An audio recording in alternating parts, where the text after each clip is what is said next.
Good morning, everyone, and welcome to the Sirius Report. My name is Ken Shorgen, and I'm here again with London Paul.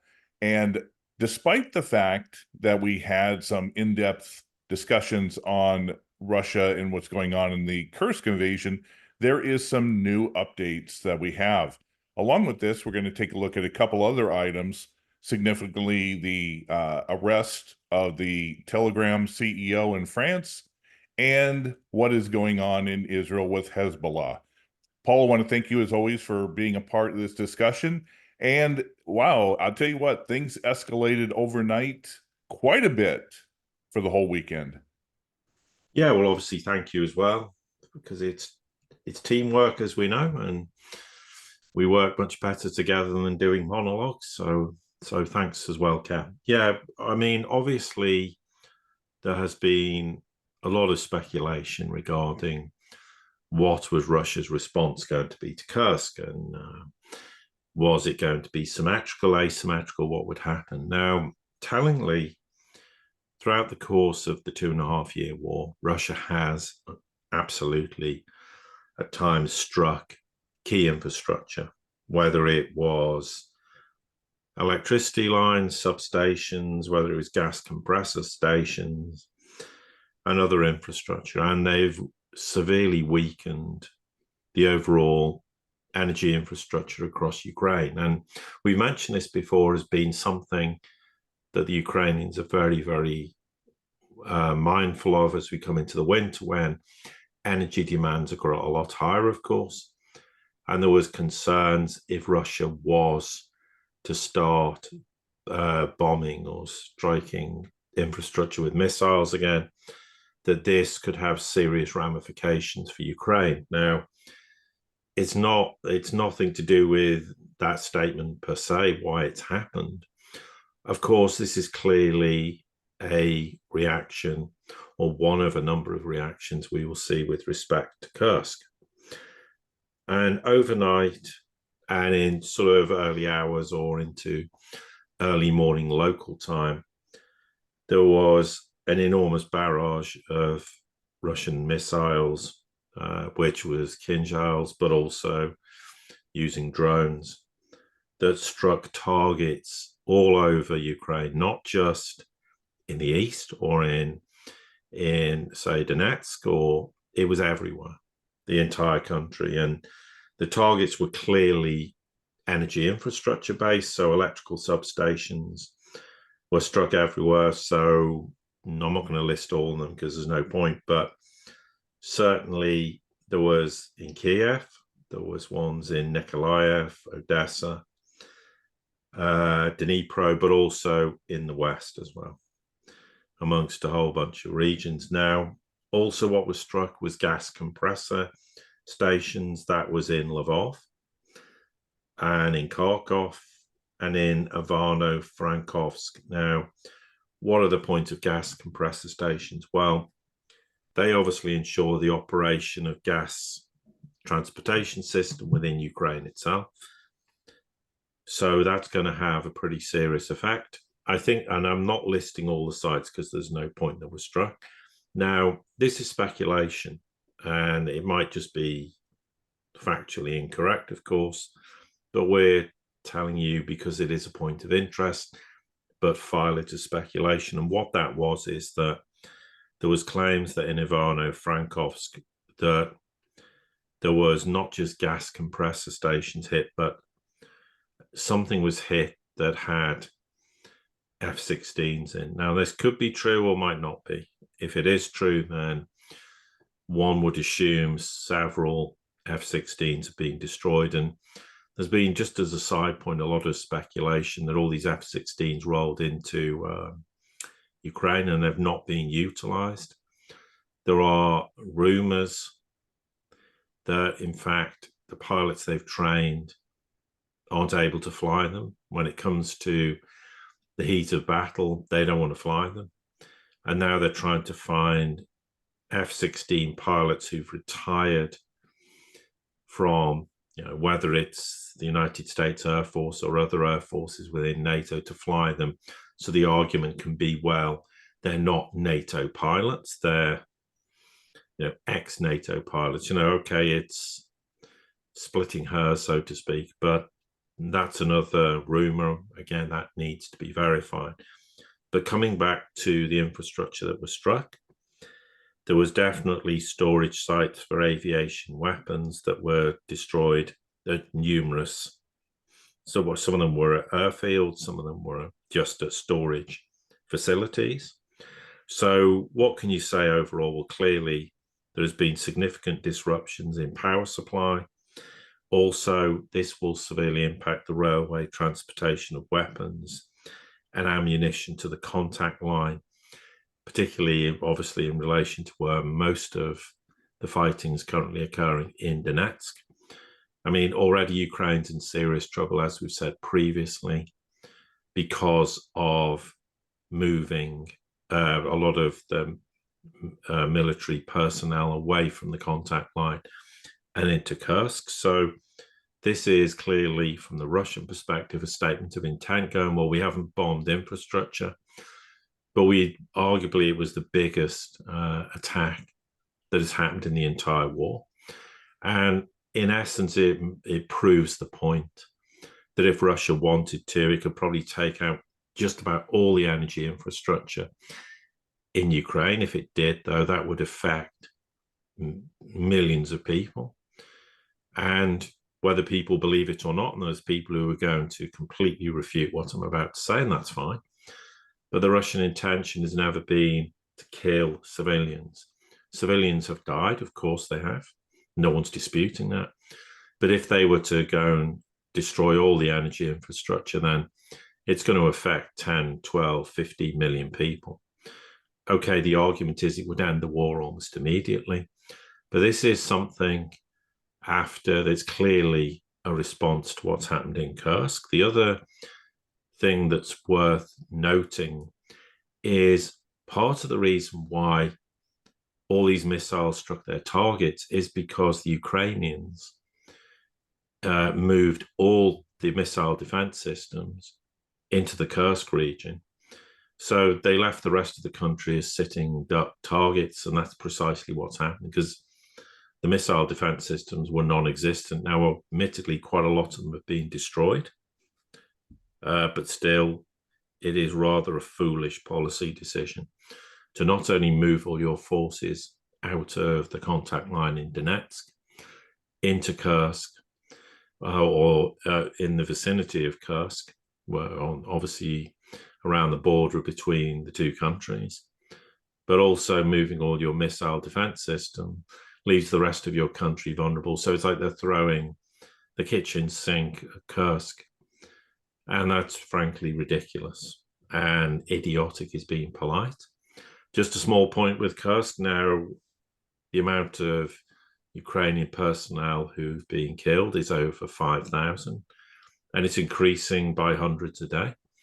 And there's literally hundreds of artillery pieces being destroyed, including dozens of tanks. It's worth noting 2/3 of the Abram tanks have also been destroyed.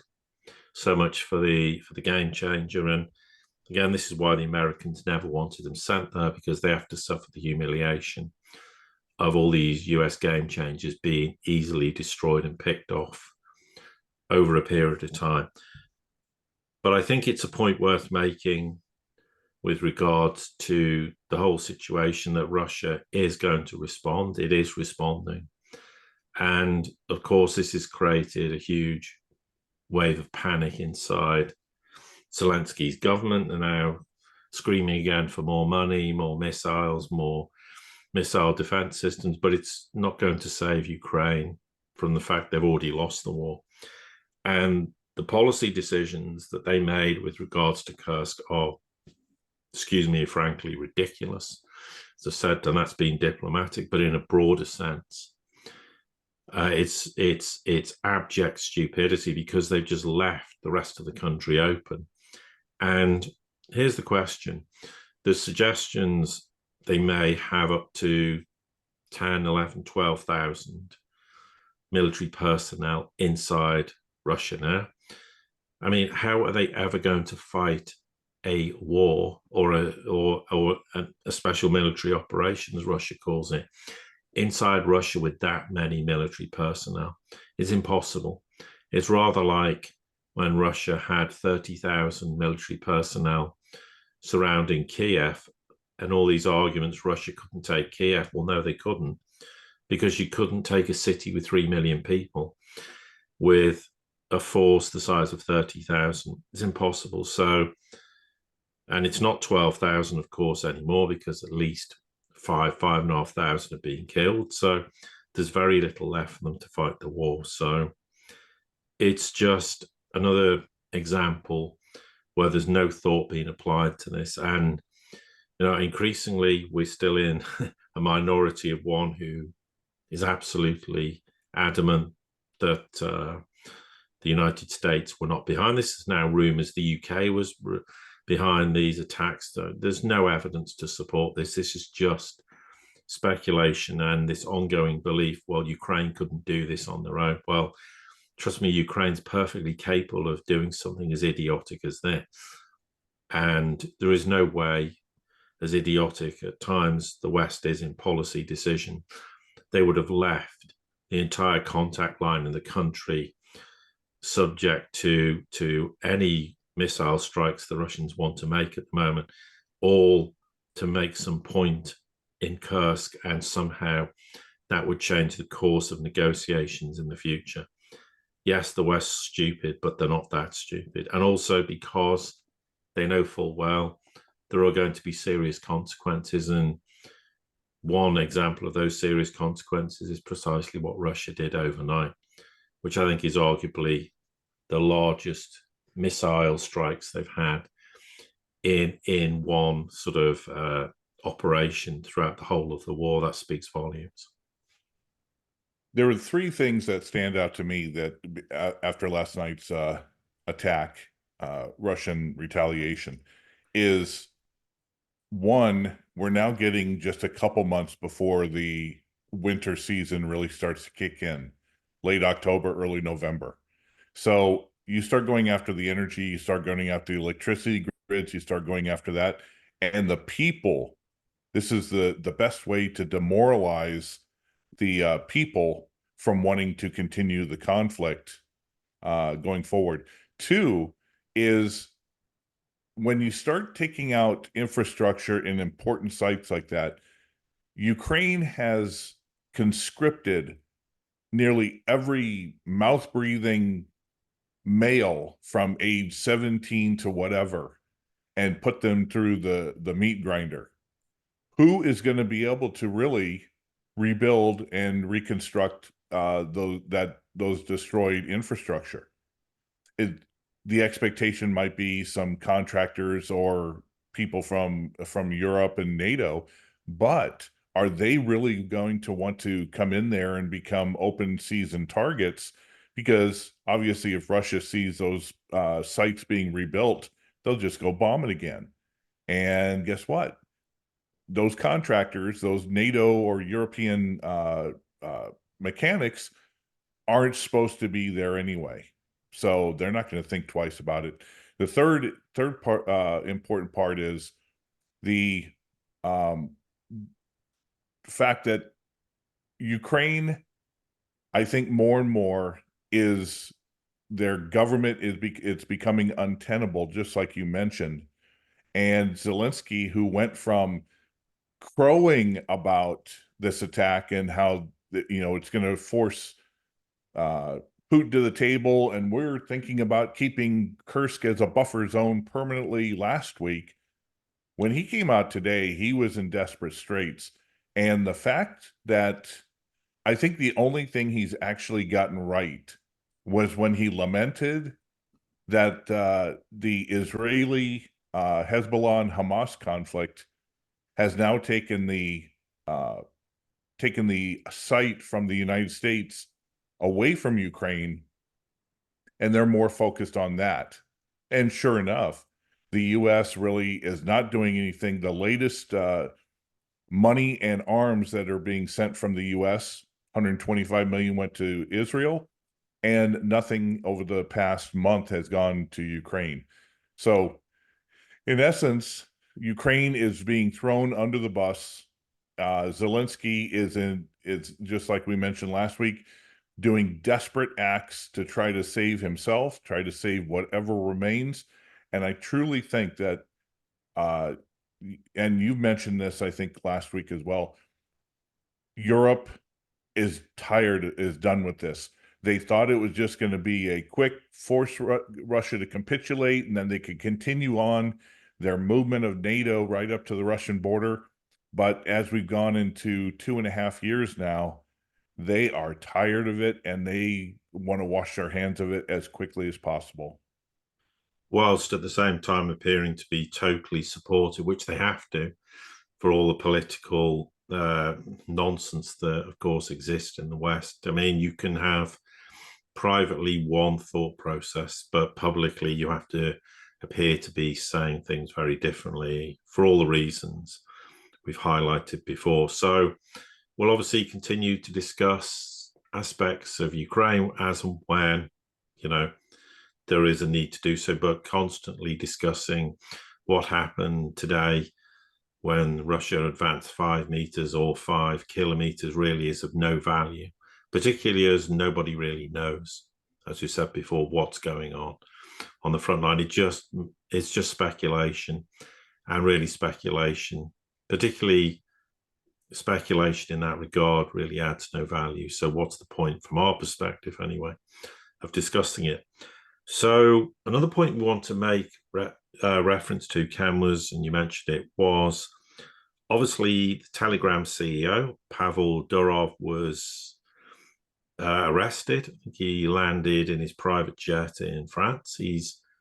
Didn't realize this. He's got a French passport, which obviously complicates things. So he was arrested because Telegram's been accused of failing to cooperate over cyber crimes and financial crimes, obviously on the platform. Apparently, the latest information from some French police spokesperson was he's in custody, he's under investigation by the National Cybercrime Unit and the National Fraud Office. Okay, so we're not interested in discussing what those accusations specifically relate to, because there's no point saying it. There'll be 100 ideas as to what it relates to. Now, I think the points worth making is, firstly, the fact he's been arrested in France and held the way he has is going to place a serious cloud in future over any technology platforms operating inside Europe, because France is part of the European Union. I'm sure this is, as much as anything, certainly not an initiative by the French. And I think there were statements issued, of course, that Telegram's fully compliant with EU regulations, which, as far as I understand, it is. So the question for me is, who's really behind this? Who's obviously prompted the French to do this? I don't believe it's the French on their own. I would suspect that the US is involved, and what that might mean is open to conjecture.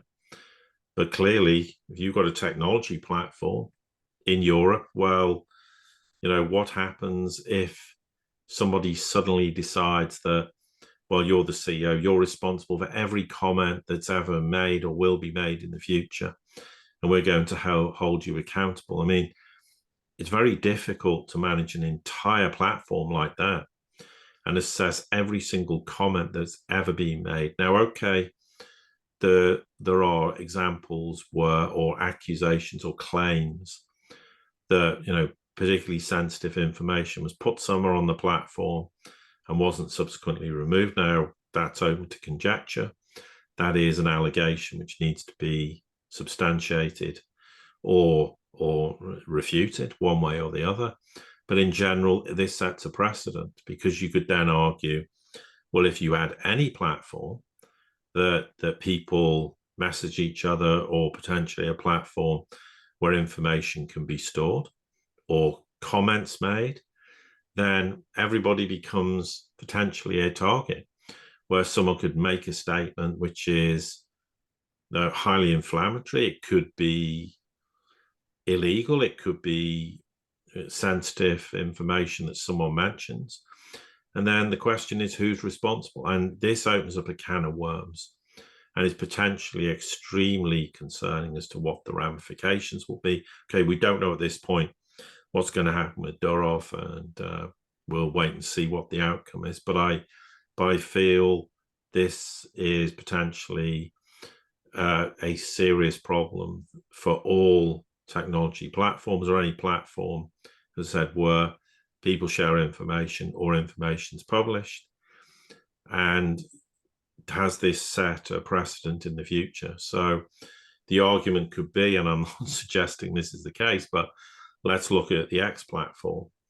Does that mean Musk is responsible for everything that's ever written on there? And well, that would be absolutely farcical. Does this mean, of course, in the future that representation could be made by whoever, whether it's intelligence agencies or governments saying, well, we don't like this information on this platform and you have to remove it. Now, there may be legitimate reasons for that. There may be completely illegitimate reasons, and it's just then becomes an excuse to go, well, we don't like that discourse on this platform, so we want it removed. So let's invoke this, argument that suggests it should no longer be on that platform.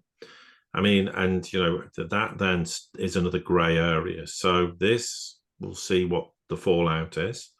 I know there's lots of speculation as to why this has happened. I mean, and the argument is, well, maybe it doesn't relate to the French. As I said, it wouldn't surprise me if the US was involved ultimately in this, and the question will be, okay, let's see what happens with Durov, what the French authorities do, and subsequently, if there are other countries involved, then I think you'll very rapidly understand why that's the case. But like all these things, given the nature of what it is, it's best not to speculate too much, even though lots of people like to speculate. But I think it sets a worrying, potentially a worrying precedent, and therefore, it was something I think was worth making reference to on our sort of podcast. Yeah, absolutely. And it's kind of fascinating because really this isn't the first. Let's go back. Obviously, we spent a decade with Julian Assange and WikiLeaks. Nothing WikiLeaks did was illegal. It goes back to the Pentagon Papers. It goes back to Watergate. Insiders inside of governments are trying to leak information of illegal activities, and people like Julian Assange are simply the platforms which they receive information. They don't use spying or covert criminal actions to get the information. It's given to them, and then they report it. It's not like they hacked into the Pentagon or the CIA and stole all the information and boom, they put it up on WikiLeaks. No, it was given to them from insiders. And yet Julian Assange was made the scapegoat. So anyway, it all depends on necessarily, who is responsible for the actions of criminals on a public square platform. Yes, exactly. And ultimately, it's impossible to police a platform with how many resources would you need to? And then the question is, if you're intercepting everybody's, say, for example, Telegram, which, you have the Telegram app on your phone and you're sending messages, could then that be a situation where what's the legality of spying on someone on that platform without having the legal process to do it? So, what you're expecting these platforms to be constantly spying on all the people using their app? Is that even possible? And what are the ramifications for doing that? So it's a hugely complicated problem. So I think it's just something, we'll see how this unfolds, but again, this has far-reaching implications, because then the question starts to be, well, any platform that potentially stores information, or it could happen on YouTube. Are YouTube responsible for comments people make in respect of listening to videos? I mean, who's supposed to police every single video and check all the comments and make sure that someone who said something they shouldn't have is dealt with appropriately? I mean, it's within reason you can do things, but it just becomes impossible. And therefore, is there more to this story? Well, let's wait and see, basically. And I think that's really as much as we can say at this point in time. Well, there's one thing I want to add, and it's more of an irony than anything. It's interesting that this arrest comes just a week after EU lackey Thierry Breton makes this big outrage against all social media platforms, particularly X, that they need to, toe the line or we're going to do XXX. Now, he got castigated for it by the EU higher ups, but it's funny that came out and then a week later, boom, we see this with Telegram. Well, yeah, but who knows? It could just be, maybe it no is correlation, or no maybe correlation, but more likely it's just one of those coincidences. Well, it probably is, because obviously Durov had to land in France for this to happen. It wasn't, I mean, otherwise it wouldn't have happened. So it probably is just a coincidence, but it is part of a broader problem where there are people who feel that anything they don't agree with, or that needs to be shut down. And anyway, that's a whole can of worms in itself. So let's just park that. Well, there's a couple other things we wanted to talk about. After Israel made an announcement that they were going to move stronger into Lebanon, Hezbollah makes its retaliation strike. Yeah, and basically what this relates to is, I mean, everyone's been waiting for Iran to respond, and Iran continues to not do anything, which is completely frying with the heads of obviously Israel, but also the United States. Now there's all these people going, well, they're not doing anything because they're never going to do anything. Well, let's hope they don't, but time will tell. But by not doing something sometimes has far greater effect than doing something.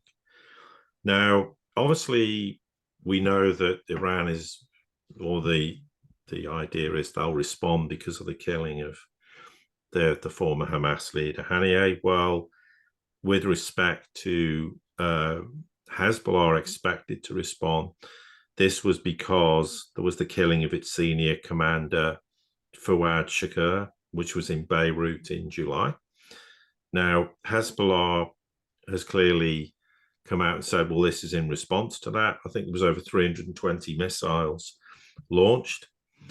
Now, Hezbollah's claim this is just the start, and it remains to be seen what that means. But in essence, again, this will also allow them to test out the Iron Dome and its weaknesses. I mean, Iran did that previously in April with their targeted strikes. And this, again, is another example where the question always comes back to, and we've said this previously, if you fire off enough missiles and you exhaust the Iron Dome, you can then come back almost immediately with another barrage, and large parts of Israel would be not capable of being defended. Now, the question, of course, is what's Israel's response going to be to this? And is this not going to be the start of something? And again, we have to hope it isn't. But this is then the next question is going to be, well, when's Iran going to formally respond to the killing of Haniyeh? Well, that remains to be seen. They basically put an indeterminate period of time on this, and that therefore is making people say they'll never do anything. Well, let's just hope they don't. But the question is, will they? And nobody knows. But the fact they're not doing something is creating a huge headache, because the United States has put resources there on the basis that they could react. Well, what happens if they after 2 or 3 months, for argument's sake, decide, well, it's not going to happen, and remove those naval ships, etc., warships, aircraft carriers. Okay, forget the fact they have of no value, but they could just wait for them to move those out and of the region and then decide to strike then. Who knows? We don't know. But I think Hezbollah strike is designed to show the Israelis and the United States, by extension, that Hezbollah defeated the Israelis in 2006. They're far more of a formidable force now, and no one should underestimate the capability of what they could do. And that's why I wanted to mention it. And we'll see, obviously, from here if Hezbollah's claims it's just the start actually is a reality. There's a number of different things that have happened over the past 4 to 6 months that you have to wonder if they're getting to be more of a coincidence or, something more tangible. Before we got on, you mentioned that there was more and more fires and explosions taking place in factories in Europe. So I did some quick looking, and there was one at a Welsh munition site, BAE Systems, back in April. Then there was a string of them that were happening across Europe, and potentially there was one in Pennsylvania, the United States. And I started thinking of going back to during the COVID times, that there's been a lot of mysterious explosions and fires that are taking place in food processing plants. And the question that has to be is there anything really nefarious of this, or is it just sort of coincidence that all of these places where if we didn't have the spotlight of social media, they'd almost be forgotten as, second page of a newspaper. But is there more to it than that, do you think? I think there's something to it for sure. I mean, it's happened.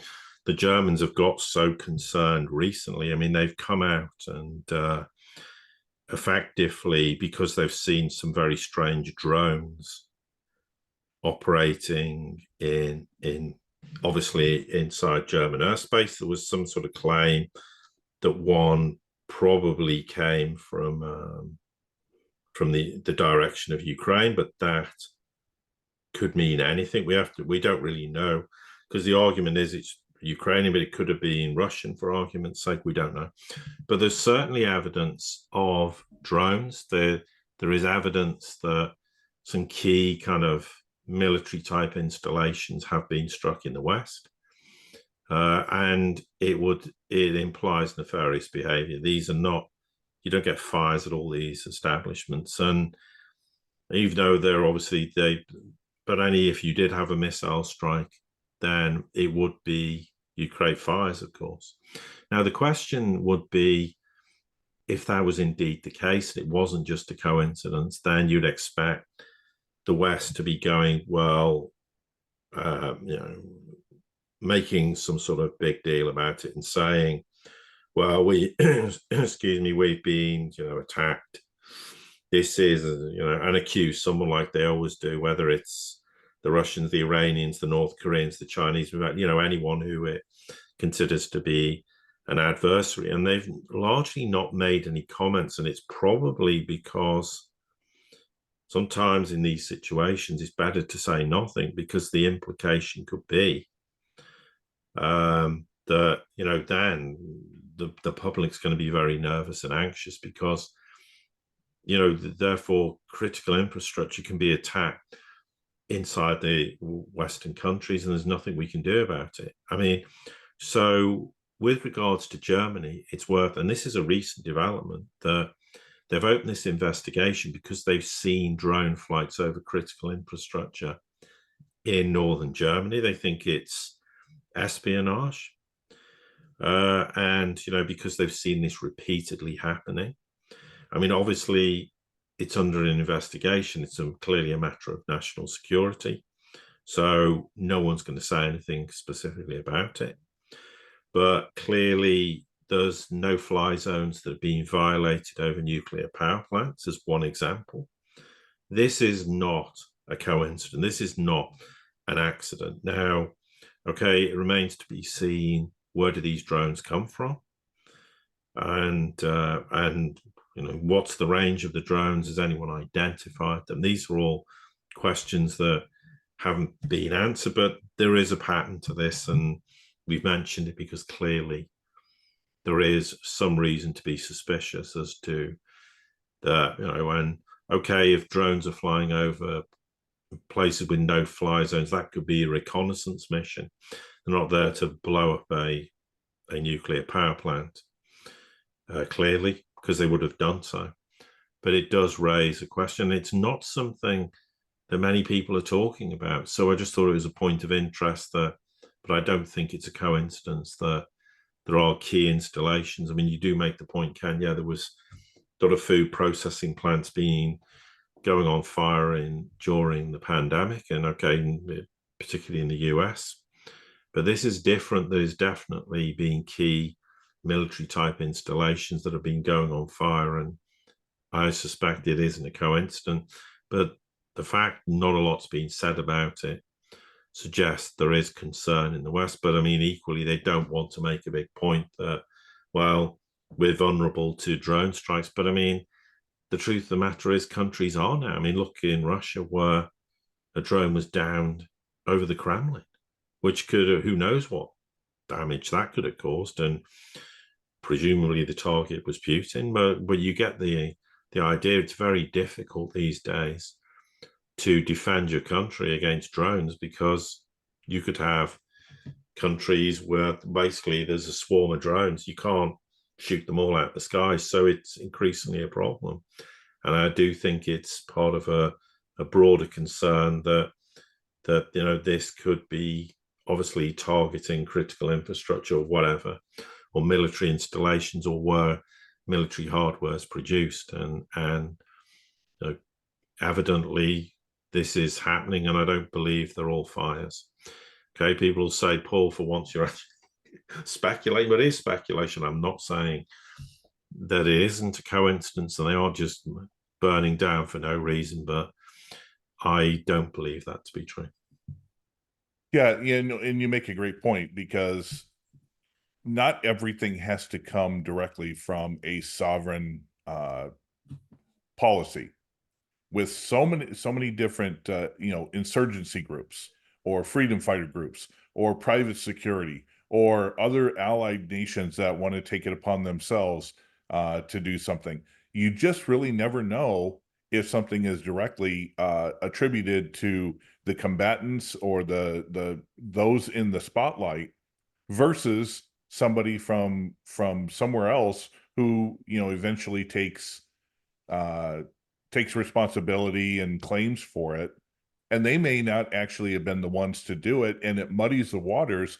But in the end, it's something, like all terrorism, it's meant to incite fear into the public to force some type of change or policy change. So we'll have to see going forward if this continues, if this is being used blatantly, covertly, or overtly. And yeah, definitely something that is not being spoken of in the public, but is definitely something that is important, because it may come out of the blue if it increases as we go along. Anyway, Paul, I want to thank you as always for being a part of this great discussion. And likewise. And to everybody here, I want to thank you for being part of this community that we're trying to build. Don't forget to like, subscribe, and comment. Share this links with anybody you think would be important. And until the next time we get together, have a great day.